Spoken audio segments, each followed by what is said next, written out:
Good morning guys और आपके क्रिक exam channel में आप सभी का स्वागत है। तो आज के इस वीडियो में 23 मई के इंपॉर्टेंट करंट अफेयर्स को हम लोग कवर करने वाले हैं। तो देखिए हमारा पहला प्रश्न क्या है। अभी हाल ही में अंतरराष्ट्रीय जैव विविधता दिवस यानी कि इंटरनेशनल डे ऑफ बायोडाइवर्सिटी ये कब मनाया गया? तो आंसर होगा 22 मई को। हर साल इसे 22 मई को ही मनाया जाता है। बायोडाइवर्सिटी यानी कि जैव विविधता, ये क्या होता है? तो जो जीव जंतु हो गए, पेड़ पौधे हो गए, सूक्ष्म जीव हो गए, इन्हें ही हम कहते हैं जैव विविधता। तो सिंपल से याद रखना है, अंतरराष्ट्रीय जैव विविधता दिवस कब मनाया जाता है? 22 मई को मनाया जाता है। और इस बार की थीम क्या रही? थीम है we are part of solution, हम समाधान का हिस्सा हैं। अच्छा, अगर आपसे पूछा जाए कि विश्व में सर्वाधिक जैव विविधता ये कहां पे पाई जाती है? अमेजन वर्षा वनों में। और ये कहां पर है? ये ब्राजील में है। आपको एक क्वेश्चन बताता हूं जो एक बार एग्जाम में पूछा गया था कि लंग्स ऑफ अर्थ किन्हें कहा जाता है? अमेजन वर्षा वनों को कहा जाता है। और वैसे इन्हें सेल्वास भी कहते हैं, सेल्वास, ये भी ध्यान रखना। तो 22 मई को मना रहे हैं हम अंतरराष्ट्रीय जैव विविधता दिवस। देखो 22 तारीख से आप 3 डे तो याद रखो ही रखो। 22 मार्च को वर्ल्ड वाटर डे, फिर उसके बाद 22 अप्रैल को वर्ल्ड अर्थ डे, और उसके बाद अब 22 मई को बायोडायवर्सिटी डे। मार्च, अप्रैल, मई, तीनों के 22 तारीख आपको याद रखनी है। और हाँ गाइस, देखिए इंडिया के टॉप बैंक एडुकेटर्स एक बार फिर अनअकैडमी पर आपके लिए ला रहे हैं ढेर सारी फ्री क्लासेस। तो अनअकैडमी की हर क्लास कंडक्ट की जाती है आपके बैंक की हर परीक्षा की तैयारी को और भी ज्यादा मजबूत करने के लिए। और ये सारी फ्री क्लासेस आपको मिलेंगे अनअकैडमी पर, जहां पर आप अपने फेवरेट टीचर के साथ अपने घर से अपने पर्सनल शेड्यूल के हिसाब से पढ़ सकते हैं। और अनअकैडमी की हर क्लास आप लाइव नहीं तो बाद में रिकॉर्डेड सेशन के द्वारा भी अटेंड कर सकते हैं। और अगर आप चाहें तो क्लास को डाउनलोड करके ऑफलाइन भी देख सकते हैं। और आप लाइव क्लास में आस्क अ डाउट फीचर के द्वारा टीचर से अपने डाउट भी क्लियर करवा सकते हैं। और आप लाइव क्विजेज और टेस्ट सेशन भी अटेंड कर सकते हैं, जहां पर आपको अपनी लाइव रैंकिंग भी देखने को मिलेगी। और अनअकैडमी पर टोटल 12 भाषाओं में क्लासेस कंडक्ट होती है। तो आप अपनी फेवरेट भाषा में क्लास अटेंड कर सकते हैं। आप अपने टीचर के साथ इंटरेक्ट कर सकते हैं, लाइव पोल में पार्ट ले सकते हैं। और ये सभी फीचर आपको मिलेंगे एक ही प्लेटफॉर्म पर, एक ही सब्सक्रिप्शन के साथ। तो आज ही सब्सक्राइब करें अनअकैडमी पर और इन सभी बेनिफिट्स का लाभ उठाइए। और हाँ देखिए, अगर आप मेरा कोड जो कि है क्रिक एग्जाम 10 यूज करते हैं तो आपको एडिशनल 10% का इंस्टेंट डिस्काउंट भी मिलता है। तो आपको इन सभी क्लासेस के जो लिंक हैं वो नीचे डिस्क्रिप्शन में मिल जाएंगे, तो वहां जाकर के आप इन सबका बेनिफिट उठा सकते हैं। अभी हम बढ़ते हैं आगे। इंपॉर्टेंट डे वाला क्वेश्चन है, तो चलिए एक बार फिर से आपको मई के सारे इंपॉर्टेंट डे में रिवाइज करवाता हूं। अगर याद है तो साथ साथ बोलना।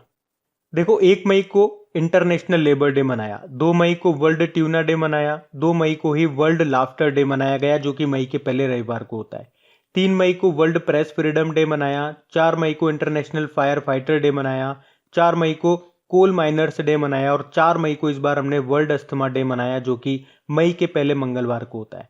फिर 5 मई को इंटरनेशनल डे ऑफ मिडवाइफ्स मनाया, 5 मई को ही वर्ल्ड हैंड हाइजीन डे मनाया, और 5 मई को इस बार वर्ल्ड एथलेटिक्स डे मनाया। फिर 6 मई को इंटरनेशनल नो डाइट डे मनाया, 8 मई को वर्ल्ड माइग्रेटरी बर्ड डे मनाया, 8 मई को ही वर्ल्ड रेड क्रॉस डे मनाया।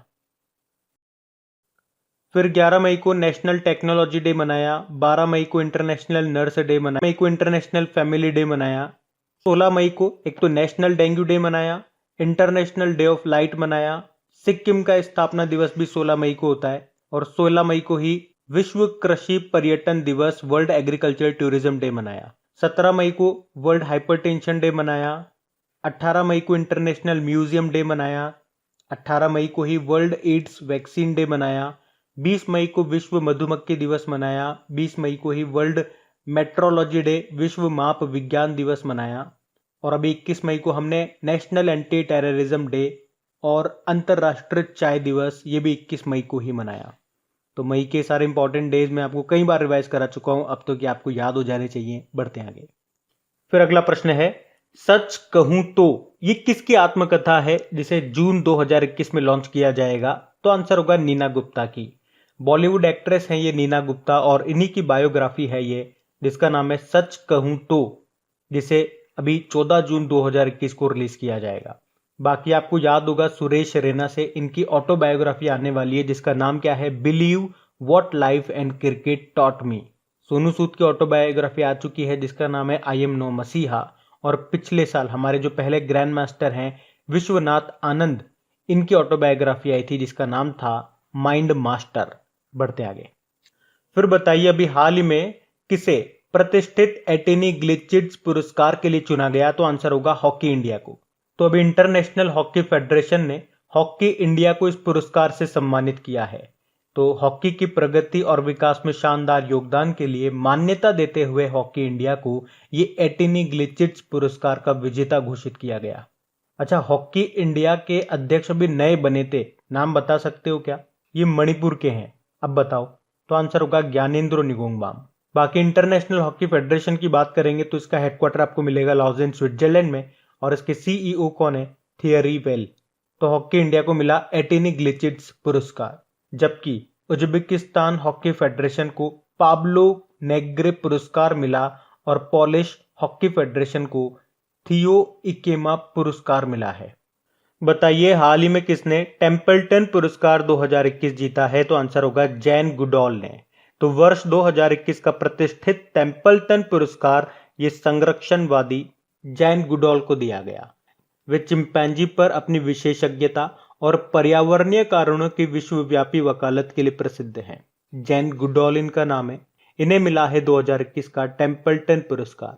ये जो टेम्पल्टन पुरस्कार है दुनिया के सबसे बड़े व्यक्तिगत पुरस्कारों में से एक है और ये अवार्ड काफ़ी महान लोगों को भी मिल चुका है, जैसे कि मदर टेरेसा हो गई, दलाई लामा हो गए, और अब मिला जैन गुडॉल को। बाकी डगलस स्टुअर्ट 2020 का बुकर पुरस्कार जीता था इन्होंने अपने उपन्यास शुगी बैन के लिए, और इंटरनेशनल बुकर प्राइज जीता था मारिके लुकास रिजनेवर्ल्ड ने अपने उपन्यास द डिस्कम्फर्ट ऑफ इवनिंग के लिए।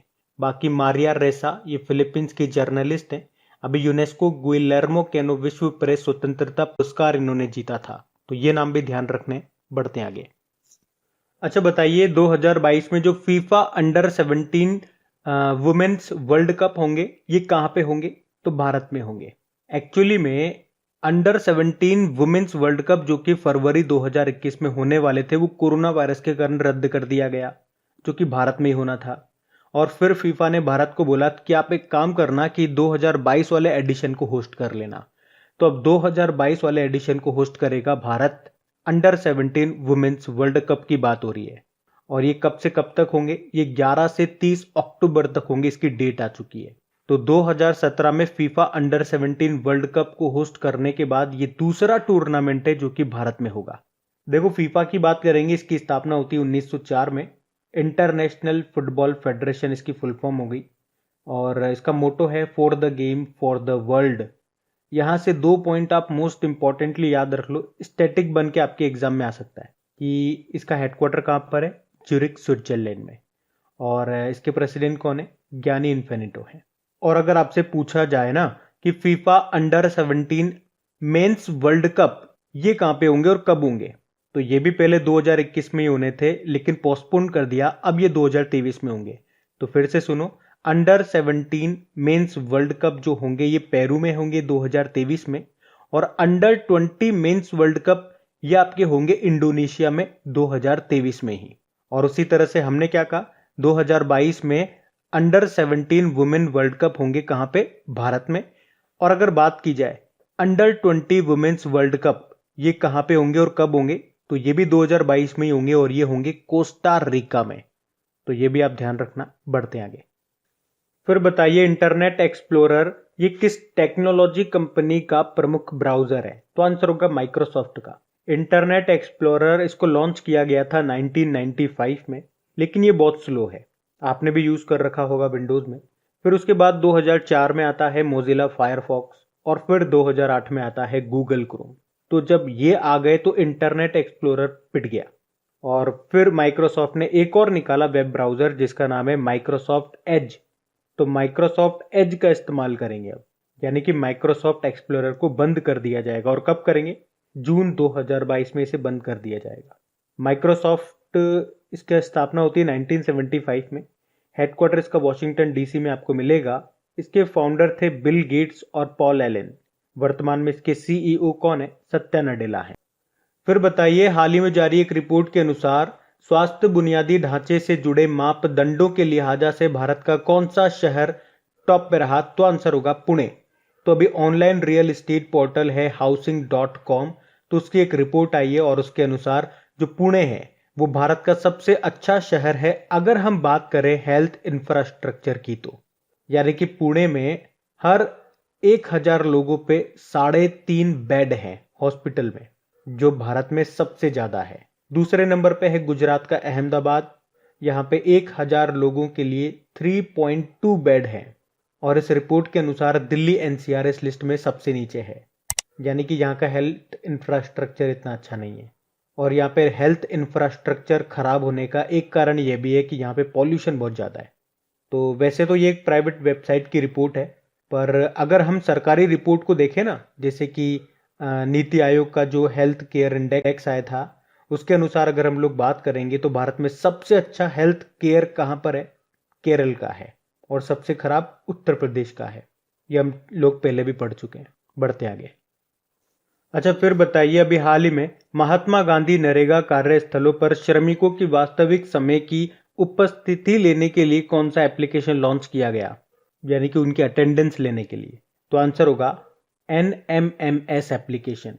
इसका फुल फॉर्म क्या हो गया? National mobile monitoring software. तो मनरेगा स्कीम आप जानते हैं, Mahatma Gandhi national rural employment guarantee act. इसमें 100 दिन का काम दिया जाता है साल में, और कुछ राज्यों में 100 से ज़्यादा दिन का भी मिलता है, जैसे कि हिमाचल प्रदेश में 120 दिन हो गए, उत्तराखंड में 150 दिन कर दिए गए। तो इसमें जो भी वर्कर हैं उनकी अटेंडेंस ली जाएगी, और उसके लिए एक सॉफ्टवेयर तैयार किया गया है जिसका नाम है नेशनल मोबाइल मॉनिटरिंग सॉफ्टवेयर, और इसे अभी लॉन्च किया हमारे कृषि मंत्री नरेंद्र सिंह तोमर ने। तो ये ध्यान रखना। बढ़ते आगे।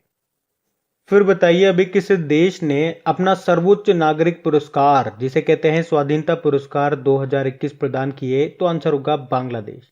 तो बांग्लादेश का सर्वोच्च नागरिक सम्मान है ये स्वाधीनता पुरस्कार, और 2021 के लिए ये जो अवार्ड है, ये जो पुरस्कार है, 9 लोगों को और एक संगठन को दिया गया। और ये संगठन कौन सा है? ये बांग्लादेश का ही है, बांग्लादेश का कृषि अनुसंधान केंद्र। तो अगर आपसे एग्जाम में पूछ ले कि स्वाधीनता पुरस्कार ये किस देश का सर्वोच्च नागरिक सम्मान है, तो आंसर कर दोगे ना, बांग्लादेश। अच्छा, ये सम्मान क्या कभी किसी भारतीय को मिला है? तो हाँ, 2011 में इंदिरा गांधी जी को ये मिला था। और उन्हें क्यों दिया गया था? तो 1971 में पाकिस्तान से बांग्लादेश को आजाद कराने में महत्वपूर्ण भूमिका जो उन्होंने निभाई थी, उसी के लिए उनको ये सम्मान मिला है। तो स्वाधीनता पुरस्कार ये बांग्लादेश का सर्वोच्च नागरिक सम्मान है, जो कि 1977 से दिया जा रहा है। अच्छा, भारत का सर्वोच्च नागरिक सम्मान कौन सा है? भारत रत्न है, जो कि 1954 से दिया जा रहा है। और क्या ये जो भारत रत्न है किसी विदेशी को मिला है? तो मिला है ना।